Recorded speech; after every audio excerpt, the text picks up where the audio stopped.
Testimony more than 2 years in the making. Robert Mueller facing off against lawmakers for the very first time in back-to-back marathon public hearings. And the Republicans, for once, were very well prepared. Welcome, everyone, to the last gasp of the Russia collusion conspiracy theory. Can you give me an example other than Donald Trump where the Justice Department determined that an investigated person was not exonerated because their innocence was not conclusively determined? I cannot, but this is a unique situation. Well, you hired a bunch of people that did not like the president. Peter Strzok hated Trump. Okay. You didn't know that before he was made part of your team. You weren't interested in whether or not Russians were interfering through Christopher Steele, and if Steele was lying, then you should have charged him with lying like you charged a variety of other people, but you say nothing about this in your report. You can charge all kinds of people who are around the president with false statements, but the guy who launches the guy who puts this whole story in motion, you can't charge him. I think that's amazing. The special counsel answering, but in more cases dodging and stumbling over questions about the Russia witch hunt and his report. Could you repeat that, ma'am? Can you repeat the last part of that question? Well, I'm not familiar with that. That Ken Starr did what? I'm sorry. I disagree with that.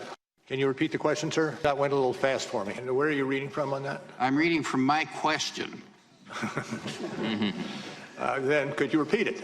Okay. All right, but 2 points made crystal clear early on. No collusion, and his investigation was never obstructed.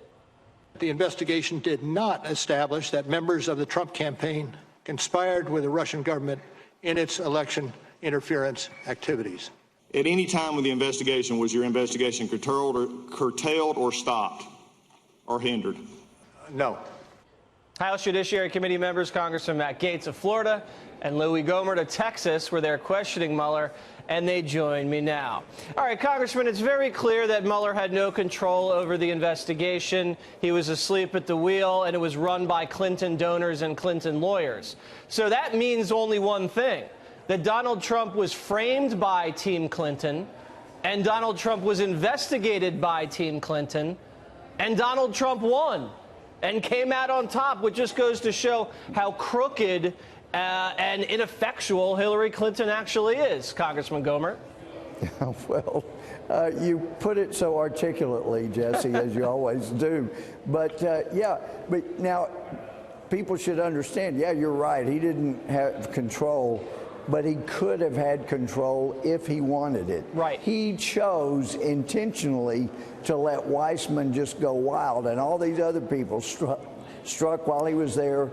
He let them go wild trying to frame the president for something that didn't happen. And that's why it's so offensive when, after all these years and thousands of witnesses and all that, he could not, he established clearly there was no conspiracy, because collusion is not a legal crime, but there was no conspiracy by the Trump campaign or anybody in Russia. So that's why it was such a big deal to me. Now you're turning around and trying to say he obstructed justice.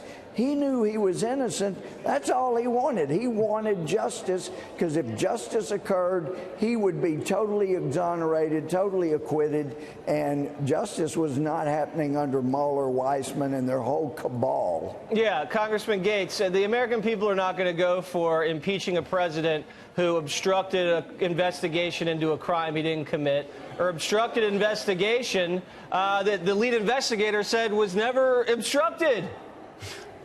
It's like phantom obstruction, Jesse. And if Robert Mueller wrote the Mueller report, then I wrote Moby Dick.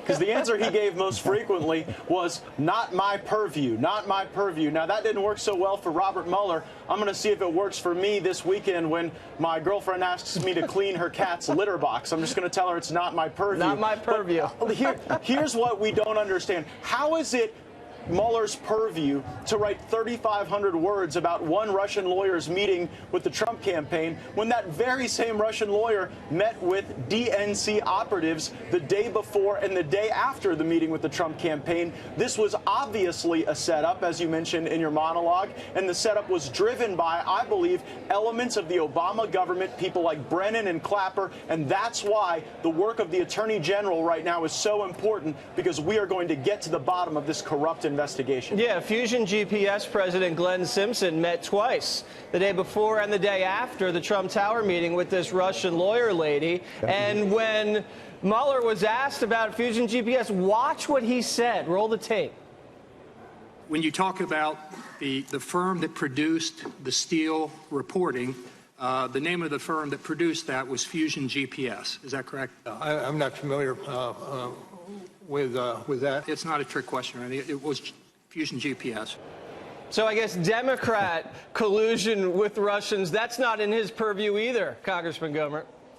Yeah, well, the real collusion, the real conspiracy, obviously, the crime was between the Hillary Clinton campaign, the DNC, Fusion GPS, Christopher Steele, and Putin's underlings that were apparently providing the information to Christopher Steele.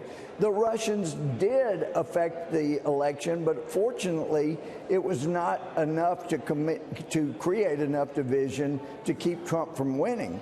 But their Russians' real goal was to create divisiveness in America, and by feeding the Hillary Clinton campaign foreign false information on Donald Trump, they really did a good job in helping divide America. And the Democrats are still doing the Russians' dirty work because they continue to push this fake crime. Congressman Gaetz, right now, everything has failed when it comes to taking down the president, and these have all been cheap shots because this is not like traditional general election politics. It's all tried to short-circuit the democracy. You're talking about impeachment, exposés, lawsuits, leaks, setup jobs. I mean, this is really dirty stuff. And the president has been able to, maybe because he's used to fighting dirty in the streets all these years, but he's been able to survive this. And he's got to have the wind at his back at this point, because right now the Democrats are divided internally, and they have an incredibly weak presidential field. There's a hot economy, and we're not at war. President Trump sure is good at winning, but one thing we've learned is that Democrats just don't know how to take the L.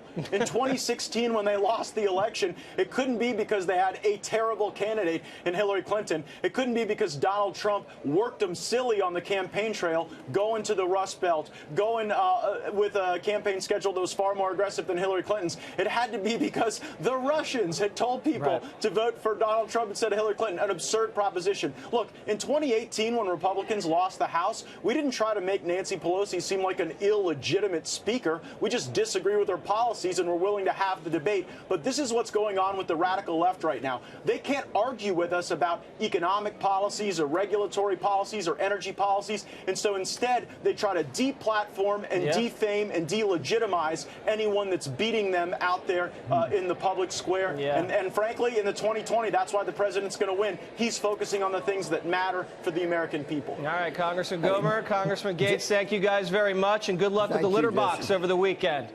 Thank you very much.